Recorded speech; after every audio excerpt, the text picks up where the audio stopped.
What is up you guys, my name is ThePrenti and welcome back to another video. Today we're going to talk about the top 10 gins. Now obviously this is a personal preference, you guys might have a slightly different preference to your top 10 gins. This is in general my top 10 favourite gins. I want to kind of do more of this as well. I want to sort of expand into top 10 vodkas, beers, liqueurs, all that sort of stuff. If you guys like the idea of the series, make sure you smash that like button to show your support. If we can hit 100 likes, I will make sure I continue this. Anyway, let's get on with it. In at number 10 is Bombay Sapphire. Now this is a good all-round gin for a gin and tonic, gin martini, all that sort of stuff. It's a pretty basic, but again, good gin, mixes really well. A slice of orange and a lemon peel makes it complete. In at number 9 would be hop gin. Now it doesn't have to be this one from Eden Mill. Any hop gin are pretty much the same. Obviously the botanicals that go into them are slightly different, varying on where it comes from, but this is my favourite hop gin from Eden Mill. Really good flavour combination, really good balance on the palate. It doesn't work too well in gin and tonics. It works really well in the likes of, you know, gin fizz, gin ramosses, Tom Collinses, gin martinis. This is a really good cocktail gin. The hop gin, or the hoppiness of it, just brings all the balance of flavours together. In at number 8 is Boaty's favourite gin, and that is Tanqueray. Tanqueray is a perfect all-round gin and tonic gin. Useless fact about it, the pineapple logo is a symbol of wealth, because this used to be a very expensive gin. Very popular. The shape of the bottle is an old cocktail 3-piece shaker as well. But no, this is really good gin. Flavoured with pineapple and grapefruit. Fantastic. In at number 7 is Oak Gin. This is another one from Eden Mill.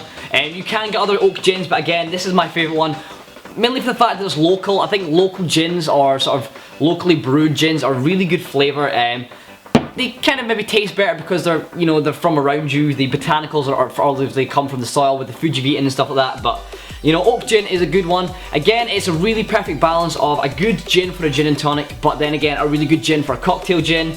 As I already said, you know, Tom Collins is that. But this also does work well in sort of other cocktail creations, not just the standard gin cocktails. Really good one. In at number 6 is Hendrick's. Now Hendrick's is a very popular gin worldwide. It's flavoured with cucumber, and it always has to be served with cucumber in gin and tonic. No exceptions, no lime for this gin. This gin is pure cucumber. The shape of the bottle and the look of the bottle is an old medicine bottle. It's got a really nice juniper smell to it as well. Just beautiful combination flavours. Another good thing is, it's a Scottish gin. In at number 5 is Blackwood's from the Shetland Isles. This is a fantastic gin. So much flavour and care goes into making this. It's small batch made, which means it's obviously in a small still. And all the botanicals that they use in this gin come from the Shetland shorebed, which really does bring a unique taste to it. I love this gin. If I'm going out and I see this on the back bar, pretty much 9 times out of 10 I will be having this gin. Really good flavours, fantastic gin and tonic. I definitely recommend this one. In at number 4 is Love Gin, again by Eden Mill. I'm not trying to harbour at them, but like, these guys are local to me, so I love their gin because it's obviously where I grew up, and I think local stuff's better. It's just a personal preference, but this could be replaced with, obviously, with other style gins that are like this. Now this one has a slight pink tinge to it. It's brewed, or distilled with rose petals, and that gives it a really good, unique taste. This is a fantastic gin and lemonade. Not just a gin and tonic, this gin and lemonade, raspberry and or strawberry, really beautiful flavours. On a hot summer's day, I could sit and literally go through a whole bottle of this. Really nice stuff. Okay, we're into the top 3 now. So in the bronze position, or the 3rd spot, is a Sea Buckthorn gin. Now this is a wonderful gin and tonic. One of the best, in my opinion, in the world.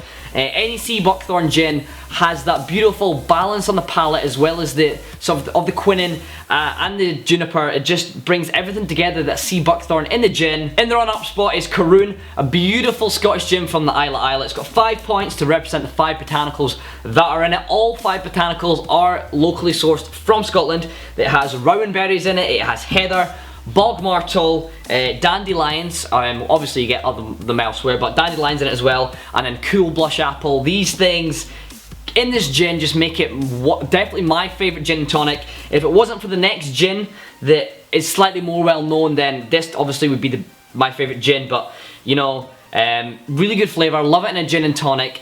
Slice of red apple with this goes down a treat. And the best gin, in my opinion, is Tanqueray number 10.